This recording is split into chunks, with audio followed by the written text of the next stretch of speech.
जून आला आणि पावसाला बघणे अजूनही डोळे पाणवले. पावसामुळे कुठंतरी पैसा हा कमी होणार आहे लोकांच्या खिशामधला. शेतकऱ्यांना आवाहन देखील करेल की 100 मिलीमीटर आपल्या गावात आपल्या शेतामध्ये पाऊस पडत नाही तोपर्यंत पेरण्याची घाई करू अल नेनो सुपर अल नेनो एक्स्ट्रीम सुपर अल नेनो अशा काही कंडिशन जाईल. पाऊस आणि पैसा ह्या दोन गोष्टी कसं काय इंटरकनेक्टेड आहे एकमेकांसोबत? त्यामध्ये साधारणतः 50% जी शेती आहे हे पावसावरती अवलंबून आणि खाऱ्या पाण्यातच अजून गोड्या पाण्यात त्याला आपलं रूपांतर करता आलेलं नाही. बरोबर. आणि परत शेतकऱ्याकडे तो पैसा तो काही आला तर पैसा परत तो खरेदी करेल. आणि सायकल बघितली गेली तर आता कुठेतरी डिस्टर्ब होतीये, डिस्टर्ब होईल. महागाईमध्ये नेमका ग्राफ किती वरती जाईल एवढा म्हणजे 7-8 महिने हा जो कालावधी आहे लहान नाहीये. नेमकं जे पावसाचं धोरण आहे किंवा क्लायमेटचं जे धोरण आहे एकंदरीत त्याच्यावरती सिरियसली होऊन अभ्यास केला जातोय किंवा काम केलं जातंय. ऑइलला तरी अल्टरनेटिव्ह आहे, इलेक्ट्रिक गाड्या आलेल्या आहेत, सीएनजी आलं आहे, गडकरी साहेबांचं इथेनॉल आहे, सगळ्या गोष्टी. पण पावसाला किंवा पाण्याला अल्टरनेटिव्ह नाही आहे. पाणी नाही टाकत आणि याचा का प्रत्येक ज्या ठिकाणी आम्हाला वीज निर्मिती करायची आहे ती नाही करत. नेमकं भारताने काय प्रिपेअरनेस केली पाहिजे पुढच्या 5 ते 10 वर्षाचा दृष्टिकोन? जे पाणी वाहून जाणार होतं आकाशामध्ये ते जाणार नाही. असे वेगवेगळे प्रयोग आपल्याला त्यात करत. शेतकऱ्यांनी सामान्य माणसांनी काय तयारी ठेवली पाहिजे?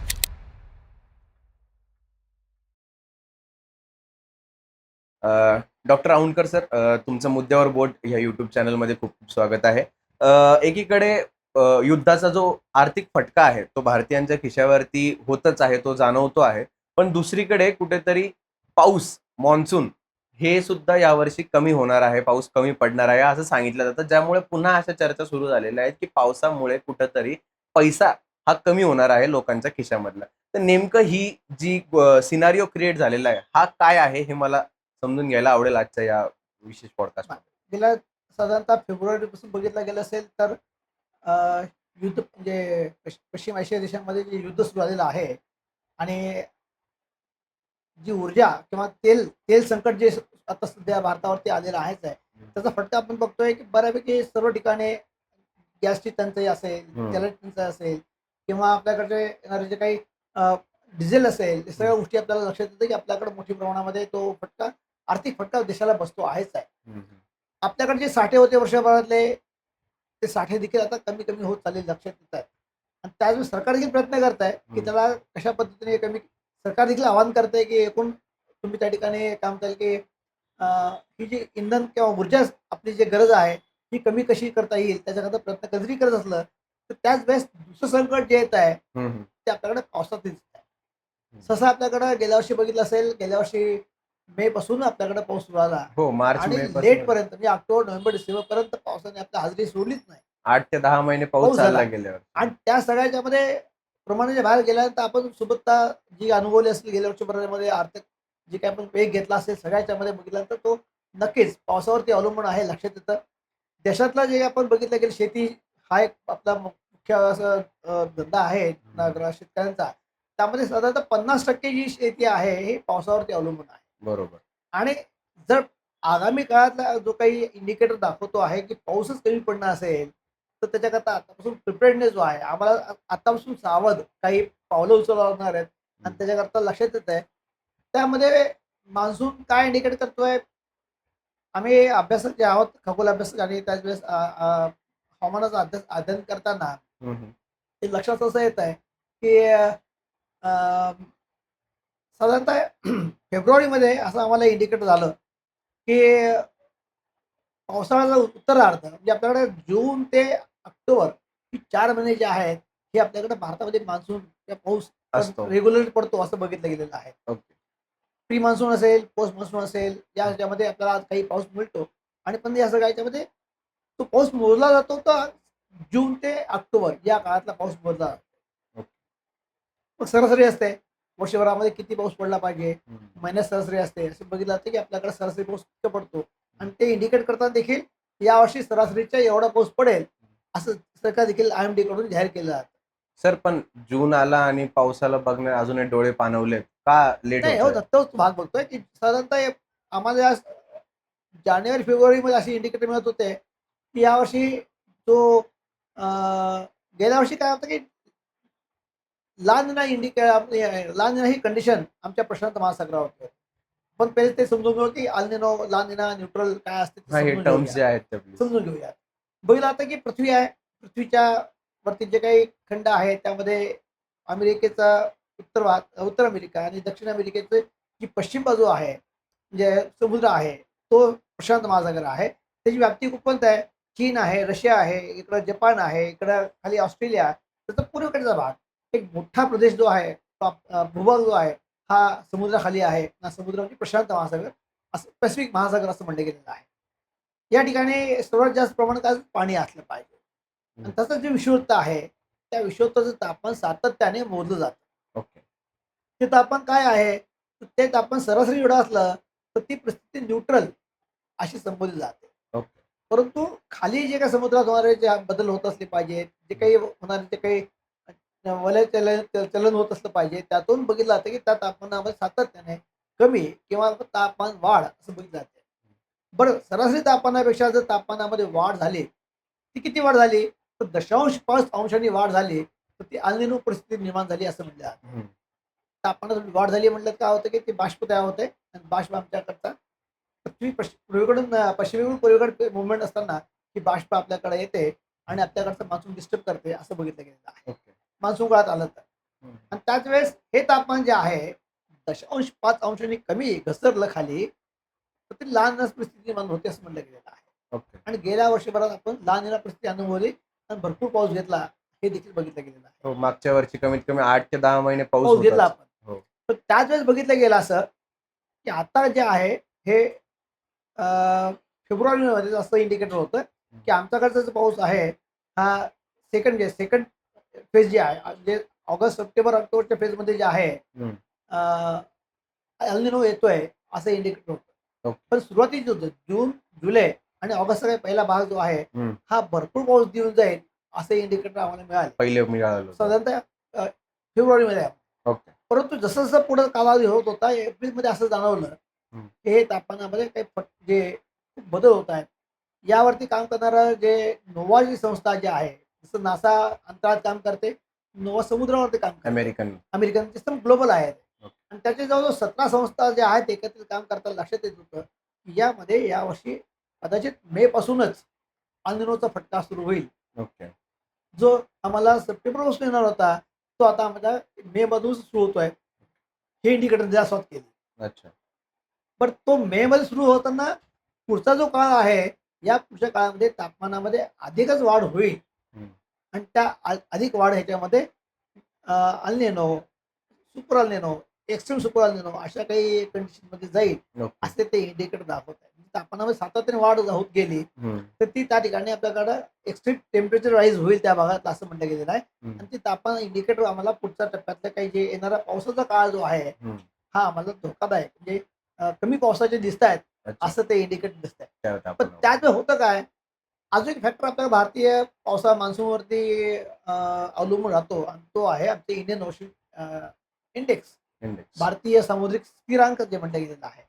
भारताचा नकाशा समोर ठेवला भारताच्या दक्षिणेला खाली बघितलं तर हिंद महासागर आहे, बंगाल उपसागर आहे आणि इकडं अरबी समुद्र आहे. तर या अरबी समुद्राच्या खालच्या बाजूला मादागास्कर किंवा आफ्रिका खंड आहे आणि इकडं बंगाल उपसागराच्या खाली दक्षिणेला बघितलं तर ऑस्ट्रेलिया आणि इंडोनेशिया बेट आहेत. त्या विषुववृत्ताने ते पण तापमान मोजलं जातं. ओके. मग या ठिकाणी दोघांची तापमान परिस्थिती सारखी असली तर न्यूट्रल सारखं असेल तर न्यूट्रल. ओके. आणि हा जास्त असेल आणि हे कमी असेल तर पॉझिटिव्ह इंडेक्स असं म्हटलं गेलं. म्हणजे आमच्या इंडोनेशिया आहे मादागास्कर किंवा तिकडचा जो प्रदेश आहे आफ्रिकाकडचा तिथलं तापमान जास्त असेल आणि ऑस्ट्रेलियाकडचं कमी असेल तर त्या ठिकाणी आमच्याकडचं पॉझिटिव्ह इंडेक्स आहे. पॉझिटिव्ह इंडेक्स येतोय असं म्हणतो आम्ही. भारतासाठी पॉझिटिव्ह इंडेक्स पावसाच्या दृष्टिकोनाने इंडियन ओशन पॉझिटिव्ह आहे पण तो पॉझिटिव्ह इंडेक्स आम्हाला पाऊस देऊन जातो. ओके. ते बघितलं गेलं. ठीक आहे. आणि तेच हे उलट झालं असतं की तापमान इकडे जास्त आणि इकडे कमी असेल तर आपल्याकडे पाऊस कमी पडतो हे देखील बघितलं जातं. ओके. त्याच वेळेस हे सांगत होतं आम्हाला की इंडियन ओशन इंडेक्स पॉझिटिव्ह होतं, घाबरायची काय करत नाही. हे जी तापमान इकडे आलेलं होत असेल इंडियन ओशन पॉझिटिव्ह आहे आणि आपल्याला तो पाऊस देऊन जाईल असे इंडिकेटर होते. अच्छा. तर आता लेटेस्ट असे इंडिकेटर येत आहेत तो आता न्यूट्रल होतोय आणि न्यूट्रलवरून निगेटिव्ह होतोय. अच्छा. ती देखील आपल्याला भीती येते की इंडियन ओशन देखील निगेटिव्ह जातोय आणि तिकडचा असलेला सुपर अल निनो हा जो वाढतोय तो देखील इंडिकेटर होत असेल तर येणारा काळ जो आहे पुढचे काही आपल्याला सावध खूप पण आता लक्षात येत आहे की जूनच्या आता बऱ्यापैकी आपण 10 दिवस ओलांडून 15 गेलेलो आहोत. दिवस पाऊस नाही आपल्याकडे अजून. पाऊस नाही आलेला अजून. हं. आणि आगामी काळात जे आता पावसाचं आगमन दिसतंय आपल्याकडच्या ज्या पद्धतीने मुवमेंट दिसली, भारतीय हवामान खात्याने सांगितलं की 16 मेलाच अंदमानात म्हणजे वेळेच्या आधी दाखल झाला. हं, हं. एक चक्रवात निर्माण झाल्यामुळे ती स्थिती निर्माण झाली होती. असं का सांगितलं ते माहीत नाही. भारतीय हवामान खात्याने की त्यांना माहीत असावं कदाचित मुव्हमेंट नसेल, तर देखील असं का सांगावं? हं. त्याच वेळी घाई केली आणि नंतर लक्षात येतं की आपल्याकडे केरळला देखील हं, वेळ हं. दाखल झालेला नाहीये. बरोबर. सांगितलं होतं की साधारणतः तो वेळ दाखल होईल. तसंही इंडिकेटर नाही आहे. परंतु त्याच वेळेस आता देखील हं, हं. गोवा किंवा आमच्या की महाराष्ट्राचा जो कोकण किनारपट्टी जी आहे, दक्षिण महाराष्ट्रातलं सोलापूर जिल्ह्यापर्यंत बघितलं तर मान्सूनचं अरायवल दिसतंय आत्ताचं. हं.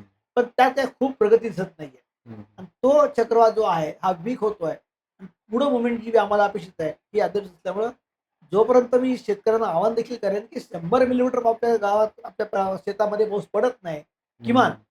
तोपर्यंत पेरण्याची घाई करू नये. ओके. हा देखील महत्त्वाचा एक फॅक्टर लक्षात येतं, की आपल्याला येता काळ जो आहे हं. सुपर अनिलचा फटका बसेल हं. आणि मोठी आर्थिक फटका हं. यामध्ये आपल्याला जाणवत आहे, की या ठिकाणी जाणवतंय, की लक्षात येईल, की ओके. आपल्याला प्रिपेअर्डनेस हाच एक भाग आहे. सर तुमच्या एवढ्या बोलण्यातून तर सोप्पं कन्फ्युजन मला एवढं कळालं, की टेम्परेचर वाढतंय त्यामुळं पाऊस कमी होतोय.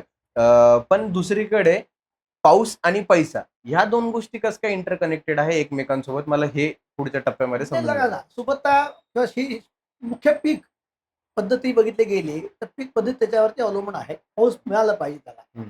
आणि बारमाही किंवा आता ज्या ठिकाणी पाणी साठे असतील, धरण असतील, हं. त्या ठिकाणी बारमाही पाणी देणं शक्य आहे. हं. परंतु आता आपल्याकडे मूळ जे पीक पद्धती आपल्याकडे बघितली गेली, तर ते आपल्याकडे ते साधारणतः खरीप असेल, रब्बी असेल, आपण ज्या पद्धती घेतो, हं. ती पावसावरती अवलंबून आहे. ओके. आणि पाऊस जर येणार नसेल, हं. तर नक्की त्या ठिकाणी आपल्याला म्हणजे आता शेतकऱ्यांनी खूप तयारी केली असली पाहिजे. हं, हं. तो आता पेरण्याकरता त्या म्हणजे बियाणं खरेदी केलं असेल त्यांनी किंवा खत देखील घेऊन बसला असेल बरोबर. आणि हा तो खर्च करून बसलेला आहेच आहे. आणि त्यालाच उत्पन्न मिळालं नसेल, हं. मिळणार नसेल आगामी काळामध्ये अर्थकारणाचा विचार केला तर त्याला तो हं. फटका बसणारच आहे. बरोबर. पण त्याच वेळेस पाऊस जर असला असता, तर येणारं पीक जे आहे हे आम्हाला मार्केटला आल्यानंतर होणारी समृद्धी जी आहे, ही नक्कीच इंडस्ट्रियल असेल सगळ्या गोष्टीकरता जे आपल्याला कन्झ्युमर फूड प्रोडक्ट बनायला लागलो तर आपल्या लक्षात इंडस्ट्री अनेक छोट्या-छोट्या इंडस्ट्री देखील आजच्या या फूड इंडस्ट्रीवरती जे या धान्य उत्पादनावरती जे अवलंबून गेलेले आहेत. हं, हं. भाजीपाला महाग होईल, या सगळ्या गोष्टीवरती आपलं अर्थकारण जे आहे, हे नक्कीच शेतावरती किंवा पीक पद्धतीवरती आहे. हं. आणि ती आता आपल्याला इंडिकेट करताय, की आपल्याला थोडं काळजीपूर्वक पावलं उचलावं लागणार आहे, हे बरोबर, लक्षात येत बरोबर. आहे. तर पाऊस कमी झाला तर ऑब्व्हियसली पीक बियाणं जे आहे ते आपलं जास्त येणार नाही मार्केटमध्ये. त्याच्यामुळे जे भाजीपालाच्या गोष्टी तिथपर्यंत समजू शकतो, की ते महाग होऊ शकतात. पण एकीकडे शेतीवरती अवलंबून आहे. शेतीमुळे शेतीचा फटका बसला, की पावसाचा फटका बसला, की शेतीचं नुकसान होईल वगैरे, वगैरे. पण इंडस्ट्रीजचा याच्यामध्ये कसा रोल इन्क्लूड होतो आहे? पावसाचा इतर ज्या गोष्टी आहेत ट्रान्सपोर्टेशन ह्या त्या गोष्टी त्याच्यावरती कसा इम्पॅक्ट होतोय? 2 गोष्टी आहेत. पाणी तयार करता येत नाही. म्हणजे बाष्पातून पाणी तयार करता येईल. आर्द्रता असेल तर पाणी असलं पाहिजे वातावरणात तर पाणी तयार करता येईल. हं. पण पाणी नवीन निर्माण करता येत नाही. बरोबर. आणि खाऱ्या पाण्याचं अजून गोड्या पाण्यात आपल्याला आपलं रूपांतरित करता आलेलं नाही बरोबर. आहे. तशी तो देखील टेक्नॉलॉजी नाहीच आहे अजून अजून. आपल्याकडे टेक्नॉलॉजी नाही आहे, की आपल्याकडे भरपूर खारं पाणी आहे. हं. जसं आपण आतापर्यंत पाणी खूप आपल्याला उपलब्ध करता आलं असतं. हं. पाणी निसर्गाचा पडणं जो आहे, हा समुद्रातला म्हणजे पावसाकडून येणारा पाऊस पाणी जे आहे विचार हं. केल्यानंतर अतिशुद्ध म्हणजे वॉटर ड्रॉपलेट बघितला गेलं तर अतिशुद्ध पाणी बघितलं जातं. हं. परंतु कारखानदारी ही जी बघितली जाते, ही बाय प्रॉडक्ट आहे म्हणजे आपल्याला प्रोसेस इंडस्ट्री बघितली गेली असेल, हं. या तेलबिया बघितल्या असेल, तेलबिया जे उत्पन्न केलं तरी तेला म्हणजे त्याचं रूपांतर तेला करण्याकरता आम्हाला इंडस्ट्रीत जाणं आवश्यक आहे. हं, हं, हं. सगळ्या याच्यामध्ये बघितलं जातं, की आता जे काही अर्थकारण बघताना आम्हाला कुठेही आपल्याला म्हणता येईल, की हं. धान्य जे येणार असेल, ग्रेन इंडस्ट्री असेल, त्या ठिकाणी आम्हाला प्रोसेस करून त्याचं जे काही रूपांतर दुसऱ्या माध्यमात करायचं असेल, तर ती हं. इंडस्ट्री येतेच. म्हणजे आम्हाला प्रोसेस इंडस्ट्री केल्याशिवाय हं, त्याला हं. माल जो म्हणजे शेतीच्या मालाला जास्त जास्त असं भाव देता येत नाही. बरोबर. आणि त्याकरता ती इंडस्ट्री त्या ठिकाणी येतेच. आणि त्या पद्धतीने विचार केला गेला तर त्या म्हणजे बाय डिफॉल्ट माझं येणारं अर्थकारण हे म्हणजे शेतावरती जसं अवलंबून आहे, तसं कारखानदारी देखील तशी बघितली जाते. कारखानदारी आले की त्या ठिकाणी मजदूर येतील, मजदूर आले की मालक आला, मालक आला की अर्थकारण आलं आणि मग व्यापार आला. त्या हं. सगळ्याची सायकल बघितली गेली आणि परत शेतकऱ्याकडे तो पैसा तो आला तर पैसा परत तो खरेदी करेल आणि सायकल बघितली गेली, तर आता कुठेतरी डिस्टर्ब होतीये, डिस्टर्ब होईल अशी ती भीती व्यक्त होते. त्याच्यामध्ये त्या गोष्टी लक्षात येतात. सर ॲग्रीकल्चर इंडस्ट्रीज या गोष्टी तुम्ही समजून सांगितल्याच, मान्य आहे. पण इम्पॅक्ट जी एक लेव्हल ऑफ इम्पॅक्ट असतं, जसं आज आपल्याला दिसतंय, की पेट्रोल जे ₹100 ₹102 चालू होतं, ते आता ₹108 ₹110 पर्यंत गेलंय. गोल्डचे रेट फ्लक्च्युएट होत आहेत वगैरे, वगैरे. पण पावसाचा ह्यापूर्वीचा इतिहास जर का सांगू शकाल तुम्ही काही, की असं कधी ड्राफ्ट आलं, सुख पडलं, दुष्काळ आला किंवा पाऊस कमी असला, तेव्हाच्या परिस्थितीचं नेमकं कसं होतं? आणि आज जर का तशी परिस्थिती पुन्हा आली, तर नेमकं महागाईमध्ये नेमका ग्राफ किती वरती जाईल एवढं मला नाही, 2 गोष्टी आहेत. आपण बघायला विचारत की आपण साधारणतः आता मगाशी म्हटलं की 15-16 ला 2015-16 ला आपल्याला सुपर अल्निनोचा फटका बसला. हं, त्यावेळी देखील अर्थकारणाला आपल्याला ती झळ जी आहे ती हं. सर्वसामान्य नागरिक बसली. पण त्यावेळेस युद्ध नव्हतं. बरोबर. 2015-16 ला असं होतं ना, युद्ध नव्हतं. नव्हतं. त्याला संकट नव्हतं. आता त्याला संकट ॲडिशनल त्याला जोडलं गेलेलं आहे. जोडलं गेलं. आणि 72 ला देखील एक आपल्याकडं दुष्काळ झाला. 1972 ला हं, हं. साधारणतः 54 वर्ष झाली असतील त्याला. बरोबर. त्या सगळ्याच्यामध्ये बघितलं गेल्यानंतर त्यावेळेस अर्थकारण लोकांच्या गरजा हं, आणि देशाची म्हणजे आर्थिक परिस्थिती बघितली गेली, तर ते हं. लोकांनी सहन केलं. म्हणजे आपल्याला अमेरिकेने देखील त्यावेळेस गहू जो आहे मिलो हं, हं. आपल्याकडे अमेरिकेतून यावं लागायचा. बरोबर. तिथून आपल्याला त्यांनी पुरवठा मोठ्या-मोठ्या टँकर आपल्याला इथं जहाजामधून गहू आला आणि रेशनिंग गावाचं रेशनिंग करून आपल्या प्रत्येकाला ते भूक जी आहे, पोटाची भूक भागवण्याकरता सरकारने ते पुरवलं गेलं असेल. हं, परंतु नंतरचे आपण बघितलं गेलं असेल, की क्रांतिकारक असे आपले काही बदल झाले. शेतीमध्ये अनेक प्रयोग झाले. हं. स्वयंपूर्ण देश झाला. आज अनेक देशांमध्ये आपण एक्सपोर्ट करतोय. त्या एक्सपोर्ट करताना देखील अनेक बाबी असे बघितल्या गेल्या पाहिजेत, की आम्ही म्हणजे एक्सपोर्ट करताना देखील अर्थकारण आहेच आहे. हं, ज्या समोरच्या देशांना आता जो इंडिकेट दिसतोय, हं. अमेरिका सोडला उर्वरित बऱ्यापैकी आशियाई आणि आफ्रिकन देशांमध्ये हं, हं. यावेळेसचा उष्णतेचा फटका बसणार आहे. म्हणजे तापमान वाढीचा फटका जो दिसतोय आता या ह्याच्यामध्ये, तो आशियाई देशामध्येच बसतोच आहे. सोबत आमच्या या आफ्रिकन देशांमध्ये देखील पडतोय. तापमानामध्ये घट दिसतेय. ती पश्चिम म्हणजे काय म्हणता येईल की अमेरिकन दोन्ही खंडांमध्ये हं. घट अपेक्षित म्हणजे पाऊस देखील कदाचित तिकडे भरपूर होऊन जाईल. अच्छा. म्हणजे या संपूर्ण सुपर अल्निनोच्या एक इरेग्युलॅरिटी बघितली गेली, हं. की एक्स्ट्रीम कंडिशनमध्ये तापमान वाढ, त्याच एक्स्ट्रीम कंडिशनमध्ये पाऊस देखील पडतोय. हे या वर्षीचं एक वेगळेपण तसं दिसतंय. दिसून येतं. या सगळ्याच्यामध्ये प्रिपेअर्डनेस पार्ट आहे. या आम्ही जे काही अभ्यासक म्हणतो, की हा ट्रेंड राहील, याच्याकरता प्रिपेअर्डनेस होणं आवश्यक आहे. हं. आता आपण आत्महत्या करणं त्याला काही सारासार असं उत्तर नाहीये, उत्तर नाही. की ही फेज झाला अपेक्षित आहे. म्हणजे साधारणतः आता जे काही इंडिकेटर मिळतात, त्यामध्ये फेब्रुवारीपर्यंत जवळ-जवळ म्हणजे जुलैपासून ते फेब्रुवारी 8 महिने जे आगामी आहेत, ही अल्निनोची परिस्थिती 92 ते 97% पर्यंत राहील, हं, अशी भीती व्यक्त होते. हं. एक्स्ट्रीम म्हणजे 7-8 महिने हा जो कालावधी आहे तो लहान नाहीये. लहान. आणि त्याकरता प्रिपेअर्ड जे अनेक गोष्टी शासनाच्या म्हणजे इकॉनॉमिक असेल किंवा एक प्रिपेअर्डनेस असेल हं. का मोठी आपत्तीच आहे. आणि हं. त्याच वेळेस ते संकट देखील येत आहे. हं. आता शाळांच्या बाबतीत बघितलं गेलं तर शाळांना वर्क फ्रॉम होमसाठी देखील ॲप्लाय केलं जातं. हो. घरून कॉलेज, शाळा शिक्षणासाठी अनेक वगैरे गोष्टी आहेत. ऑफिसेस. मग या गोष्टी करताना शाळा तर फी मागणारच आहे. हं. शेतकरी जे किंवा जो मध्यमवर्गीय आहे त्याच्याकडे पैसा नसेल तर सगळं म्हणजे या वाईस वर्सा विचार केला गेला तर हे मोठं संकट प्रत्येक ठिकाणी येणारच ते आहे. आता येणार आहे. ती प्रिपेअर्डनेस आपल्याला असा आवाज राहणं आवश्यक आहे. त्याला शासन नक्कीच कुठल्या पद्धतीने फेस करतात हं. त्याच्यात त्यांनी पाऊल उचलले असले बरोबर. पाहिजे. सर, इथं तुम्ही 2 गोष्टी मांडल्या. एक तर प्रिपेअर्डनेस आणि एक दुसरा शासनाचा. मी या दोन्ही गोष्टी थोड्याशा बायफरगेट करून विचारू इच्छितो, की तुम्ही गेल्या 28 वर्षांपासून मेट्रोलॉजी डिपार्टमेंटमध्ये तुमचा अभ्यास करत आहात. मागच्या 28 वर्षांमध्ये बरेचसे सरकार आले, गेले. पण नेमकं जे पावसाचं धोरण आहे किंवा क्लायमेटचं जे धोरण आहे एकंदरीत, त्याच्यावरती सिरियसली होऊन अभ्यास केला जातोय किंवा काम केलं जातंय का असं तुम्हाला वाटतं? नाही साधन नाही. सरकारी कुठलं असलं तरी देशाची जी काम करायची आपली जे काही मेथॉड बघितले गेले असेल, तर तंत्रज्ञान जसं विकसित होतं ना, हं, तसं हे शास्त्र विकसित होत जातं. हं, आम्ही ज्या पद्धतीने मॅन्युअली पद्धतीने अभ्यास करत असताना जो डेटा गोळा केला असेल, हं, त्या डेटाच्या आधारावरती त्या अभ्यास केला गेला असेल. आता सॅटेलाईट यंत्रणा आहे. म्हणजे उपग्रहाची जी काही विकसित झालेली यंत्रणा बघितल्यानंतर जो काही आता येणारा तो चेंज बघतो आहोत. हं, तो पाहता रिअल टाईम डेटा येतो. हं. आता संभाजीनगरचं उदाहरण घेता, आपल्या एमजीएमला आम्ही 3 ठिकाणी वेदर स्टेशन ते बसवलेली आहे. ओके. संपूर्ण शहर त्यात कव्हर होतं. अच्छा. आणि दर 4 मिनिटाचा डेटा हं, हं. मला पडेगाव असेल, आपलं विद्यापीठ कॅम्पस असेल एमजीएमचं आणि गांधेली हम्म. या तिन्ही ठिकाणचा डेटा जो आहे हा real time near real time हा हम्म. डेटा माझ्या मोबाईलवरती मला बघता येतो. हे मला 28 वर्षापूर्वी मॅन्युअलीच घ्यावं लागायचं. घ्या. प्रत्येक ठिकाणी जेव्हा अभ्यास करायला लागायचा तर मग दररोज संध्याकाळी त्या ठिकाणी डेटा घ्यावा लागायचा. हम्म. त्याची ट्रेंड मिळतात आता. हम्म. आता AI तंत्रज्ञान आलंय. बरोबर. सगळ्याचा सुपर इम्पोज करतो म्हणून मला एक तुम्हाला जाणवतं की हा ट्रेंड राहील. हम्म. हम्म. अशी ग्राफिकल काही इंडिकेटर मिळतात. तंत्रज्ञान जसं इन्व्हॉल्व्ह होत जाईल तसा हा विषय अजून तुम्हाला वेगळ्या पद्धतीने येतं. आता देखील हे जे आता मॉडेल येत आहे की ज्या येणारा जो काही काळ कसा असेल करण्याकरता देशाला आतापर्यंत डेटा गोळा केलेला जो आहे हा डेटा AI मध्ये आपण घेऊनच ह्याला आपण इंडिकेट करतो की येणारा जो काळ कसा असेल, पावसाचं प्रमाण कसं असेल, हे अनेक गोष्टी आपण जो डेटा येतोय तोच आपल्याला इंटरप्रेट करायचा आहे. हम्म. AI, डेटा सायन्स हा सगळ्याचा उपयोग सर्वच क्षेत्रामध्ये होतोय. आणि या बेसिस म्हणजे मेट्रोलॉजिकल अभ्यास असेल किंवा सॅटेलाइट जी काही आता डेव्हलपमेंट केलेली आहे, इमेजरी घेतली गेलेली आहे. पहिले आम्हाला इमेज घेताना ब्लॅक अँड व्हाईट मिळायची. आता ट्रू कलर मिळते. म्हणजे बऱ्यापैकी जे काही खाली घडतंय ती रिअल टाइम बघता येते. बरोबर. मग अजून त्यामध्ये रिझॉल्युशन बघताना लक्षात येते की 0.1 मीटर पर्यंत घेता येते का? म्हणजे आपण 250 किलोमीटर फोटो काढणार आहोत आणि तो पहिल्यांदा साधारणतः एक गाव आहे ते कव्हर गेलं तर वाटायचं. आज तास आहे की आपण तिघं बसलो इथं असू.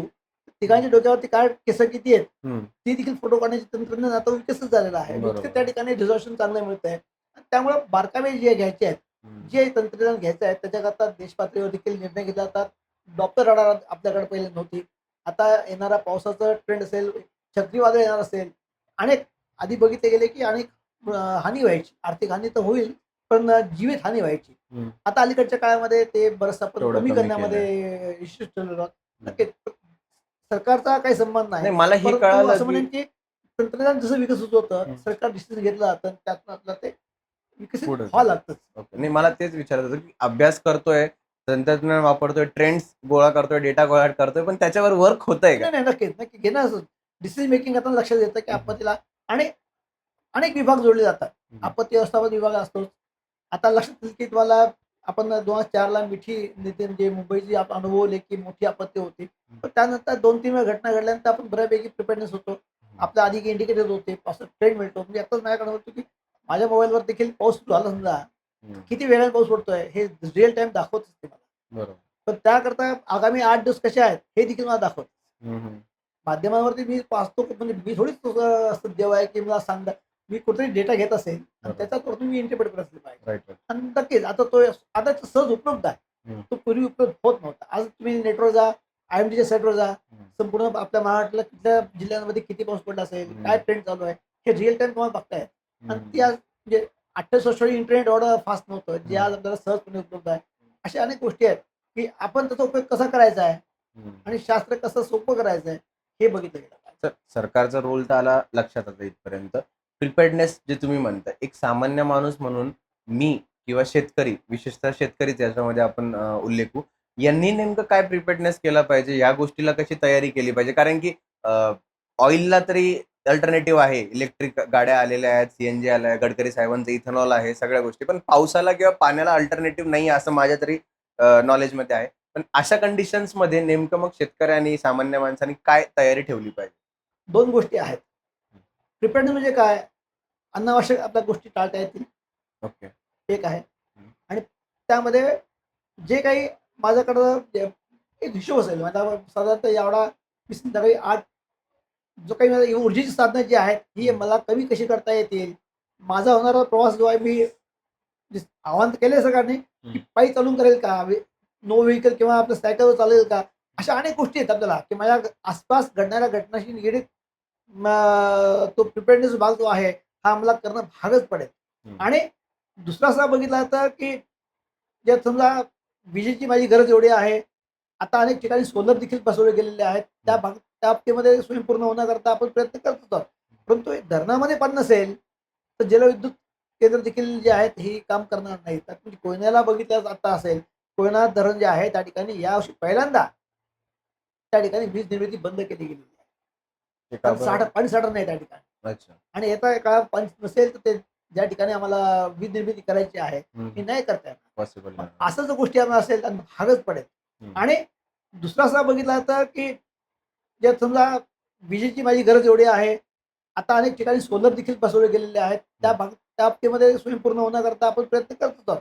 परंतु हे धरणामध्ये पाणी नसेल तर जलविद्युत त्याला एसी लावल्याशिवाय आता ते सहन होत नाही सहन होत नाही. आणि तो कुठेतरी आम्हाला म्हणजे ग्रामीण भागातलं एक जीवन सुखी होतं की झाडाखाली किंवा झोपडीमध्ये जे जग होतं ना ते खरंच सुंदर होतं. हम्म. आणि बघितलं तर की पर्यावरणासाठी आपण अनेक गोष्टी सहज साध्य आहेत, परंतु वाढती लोकसंख्या, लोकांच्या गरजा हम्म. पाहता की कुठतरी गणित बिघडतंय असं त्या ठिकाणी लक्षात येतं. बरोबर.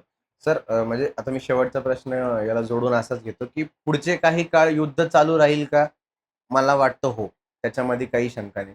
पण भारताला जर का पुढचे 5 ते 10 वर्ष आपण जर का लक्षात घेतल्या गोष्टी, तर क्लायमेटच्या दृष्टिकोनाने पुन्हा असा जो क्लायमेट इकॉनॉमी जे म्हणतोय त्याचा जो फटका आहे, क्लायमेट इकॉनॉमिक शॉक जो आपण म्हणतोय, तो जर का आतापासून जर का आपल्याला काही तयारी करायची असतील, हीट वेव्हज कमी करायच्या असतील, तापमान कमी ठेवायचं असेल, बऱ्याच गोष्टी त्याच्यामध्ये आहेत. तर नेमकं भारताने काय प्रिपेअर्डनेस केली पाहिजे पुढच्या 5 ते 10 वर्षाच्या दृष्टिकोनाने? ॲग्रिकल्चर सेक्टर विचार केला गेला, आत्ताचे 6-7 महिने बघितले गेले, तर कमी पाण्यावरती उत्पन्न घेणारी जी पिकं घेतात ती का आपल्याला डिसिजन घेणं आवश्यक आहे. ओके.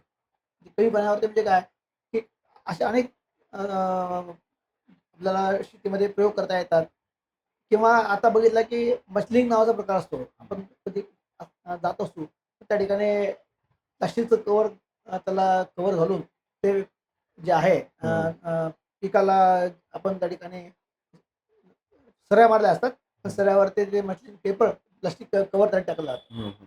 उष्णता येते. त्यामधलं जे झाड आहे त्या कव्हरिंगमध्ये काय होतं, त्या जमिनीतली जे बाष्प आहे ती तिथं बाहेर निघते. त्यांचं पाणी तयार होतं आणि तेच त्याला मिळतं. ओके. आणि त्यातून ती सायकल ते पिकाला वाचवलं. जे अच्छा. पाणी वाहून जाणार होतं आकाशामध्ये हं. ते जाणार नाही. असे वेगवेगळे प्रयोग आपल्याला त्या ठिकाणी करणं भागच आहे. म्हणजे आपल्याला ठिबक सिंचन असेल, हं. की या ठिकाणी मशलिंग प्रकारची प्रकार शेतीमध्ये हं. आणि कमी पिकावरती येणारं उत्पन्न जे आहे हे नक्कीच फेज जे आहे 7-8 महिन्याची आहे. हं. ती निघून गेल्यानंतर पुढची 5-7 10 वर्षात नक्कीच आपल्याला चांगली असणारच आहे. ओके. आता तो ट्रेंड दाखवतोय जानेवारी फेब्रुवारीपर्यंत तो नक्कीच न्यूट्रलकडे जाईल असे इंडिकेटर. पुढचा आगामी कदाचित येणारा जो पावसाळा आहे तो नक्की चांगला मिळणारच आहे. परंतु ही फेज जाण्याकरता जे आहे आपल्याला वेगळे प्रयोग करावे लागतील, की ठिबक सिंचन प्रयोग घ्यावा लागेल. त्या ठिकाणी कमी पीक पाण्यावरती असलेली पिकं जी आहेत ही नियोजित करावी लागतील आणि सोबतच मछली नावाचे प्रयोग जे केले गेले तर अर्थकारण तसं असतं. शेतामध्ये ते प्रयोग केल्यानंतर पुढच्या भागामध्ये बघितलं गेल्यानंतर शहरामध्ये बघायला लागलो तर अद्याप आम्हाला जो पुरेसा त्या ठिकाणी पर्याय मिळालेला नाहीये. आपल्याकडे ग्रीन कव्हर वाढवा सातत्याने म्हणलं, बरोबर. पण त्याकरता कोण प्रयत्न करत आहे हे अद्याप दिसत नाही. आणि पाणी तर प्रत्येकाला लागतं. आता कदाचित रेशनिंग होईल पाण्याचं, कदाचित आपल्या घरी पाणी येत आहे त्याला देखील मीटर बसतील असे देखील आता परिस्थिती आपल्याला झालेली आहे. प्रयत्न चालू आहेत. मोठ्या मोठ्या शहरांमध्ये ऑलरेडी मीटर बसलेले आहेत. हं, हं. आपल्या देखील शहरामध्ये मीटर बसले तर त्याला काय मोठं अवघड होणार नाही. बरोबर. कदाचित येत्या काळामध्ये तुम्हाला लाईट येणार देखील. आपण सहज या ठिकाणी मोबाईलवरती आपण रिचार्ज करतो. हं. लाईट देखील येतात तुमच्या घरात मीटर देखील रिचार्ज करून घ्यावं लागतील. म्हणजे जेवढी गरज आहे तेवढी तुम्हाला त्या ठिकाणी मिळेल अशी ती सुविधा करणं आता सरकार बघेलच. हं, हं. अतिरिक्त वापर केल्यावर होणारा जो काही ऱ्हास आहे तो नक्कीच आपल्याला घातकच आहे.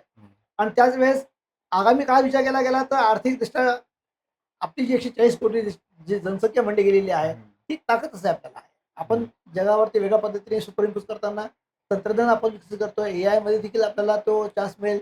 आणि मुख्य येत्या काळात दिसतो की डेटा सायन्स हा विषय जो आहे हा सर्व विषयामध्ये लागू होईल. म्हणजे केवळ मेट्रोलॉजीच नव्हे, ॲस्ट्रॉनॉमी असेल, स्पेस असेल किंवा इकडे मेडिकल सायन्स असेल किंवा इकडं जी लाईफ सायन्स असेल, सगळी ठिकाणी हा सायन्स जो आहे हा कदाचित आपल्याला मोठी बूम इंडस्ट्रीसाठी देखील देईल आणि अर्थकारण देशाचा विचार करता एक वेगळी चालना मिळेल हे नक्कीच आपल्याला आशादायी असणं आवश्यक आहे. देशातले पुढची 10 वर्ष नाही, पुढची 27-2 समृद्ध भारत होण्याचं स्वप्न बघताय.